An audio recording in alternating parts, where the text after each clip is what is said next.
What you're about to see is one of the most awe-inspiring healing miracle testimonies that I've ever heard. It's a story so shocking that even skeptics have to pause. Lee Strobel starts by telling the story, and then we cut to the actual woman who experienced it herself and hear it in her words. Check it out. It's real. It's not speculation. Barbara was diagnosed with multiple sclerosis when she was a teenager at the Mayo Clinic, and she deteriorated very quickly. It was really tragic. She got to the point after multiple hospitalizations and so forth that the doctors and her parents just said, you know what, next time she has pneumonia, we're just going to let her die because there's no hope, and we're just prolonging the inevitable. So here she is in hospice, so to speak. She's at home. She's waiting to die. She's curled up in her bed like a pretzel. Her fingers are touching her wrists. Her feet are rigidly extended. She has a tube in her throat connected to oxygen canisters in the garage so she could breathe. She lost control of her urination and bowels. She was blind, except that she could see gray shapes. She hadn't walked in 7 years, and so her muscles had atrophied. And she was basically waiting to die. Well, somebody said, wait a minute, why don't we call WMBI, which is the Christian radio station in Chicago at the Moody Bible Institute, and ask Christians to pray for poor Barbara. She's on her deathbed. So they did. Well, we documented that more than 400 people began to pray for Barbara because they wrote letters to Barbara telling her that they're praying for her. So on Pentecost Sunday, 1981, she is in her room, and her aunt is there with 2 friends, and they're reading some of these encouraging letters from people who are writing her.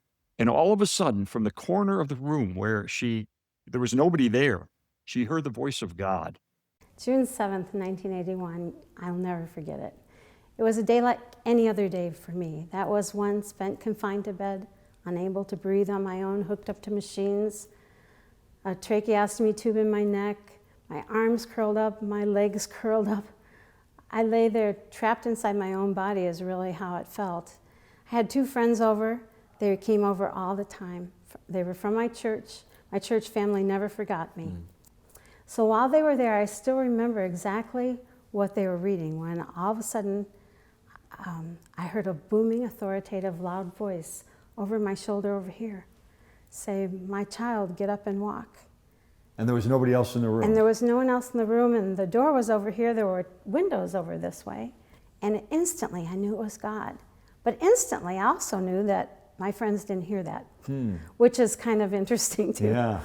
And I needed to share with them what I heard. Well, I had this tracheostomy tube in my neck. That's how I breathed. And I had hands that did not work. So my friends said whenever I looked agitated, they knew I wanted to talk. So they'd come and plug the hole in my neck. And I said, I don't know what you're going to think about this, but God just told me to get up and walk. And my friends got really quiet. I know, but he really did tell me to get up and walk. Run, get my family. I want them to be here.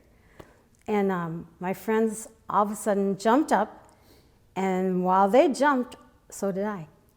I was so excited I couldn't wait for anyone. And I literally jumped out of the bed. This is where you'd almost have to have known me to see how totally impossible that was. So this time, I remember reaching up and pulling my oxygen off my neck. I remember that. And then I jumped toward the voice. My friends are over here, but I jumped towards the voice.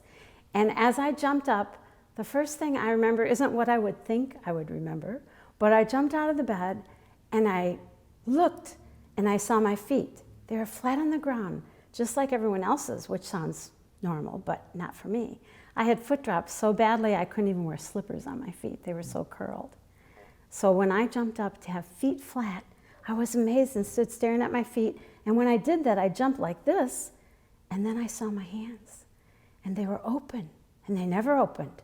And so now they were open, and I stood staring at them, and then it dawned on me I could see me. That's what I would have thought I would have noticed first, was my vision. But I didn't. It was back, you could see. It was back, I was perfectly fine. And I stood staring again for a little while, just feeling what it felt like to look at and see me. And then I turned, and that's when we were like women. We all started jumping up and down, screaming and thanking the Lord. I remember I didn't understand anything, except where once I was real sick, I was well again. And it has to be God. That's all I knew. Her dad is dancing with her around the room. Well, it's Pentecost Sunday. They went to a Wesleyan church in Wheaton, Illinois, and they said, let's go to church, and because there's a service that night. So they go, and as they arrive, the pastor gets up and says, does anybody have any announcements? And Barbara comes walking down the center aisle.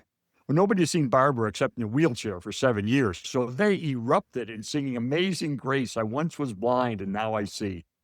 Well, the next day, Barbara goes to one of her doctors, and he said later, he said, I saw her walking down the corridor toward my office, and my first thought was, oh, she's a ghost. She died. Because he said, this is medically impossible. She was instantaneously and completely healed of multiple sclerosis. 2 doctors of hers ended up writing books about it. It was so astounding. If this story moved you, make sure to check out Lee's new book, Seeing the Supernatural, and also Case for Miracles, a movie that's coming December 15th through the 18th. It's in the United States, across the nation. Don't miss it. God knows we need this film.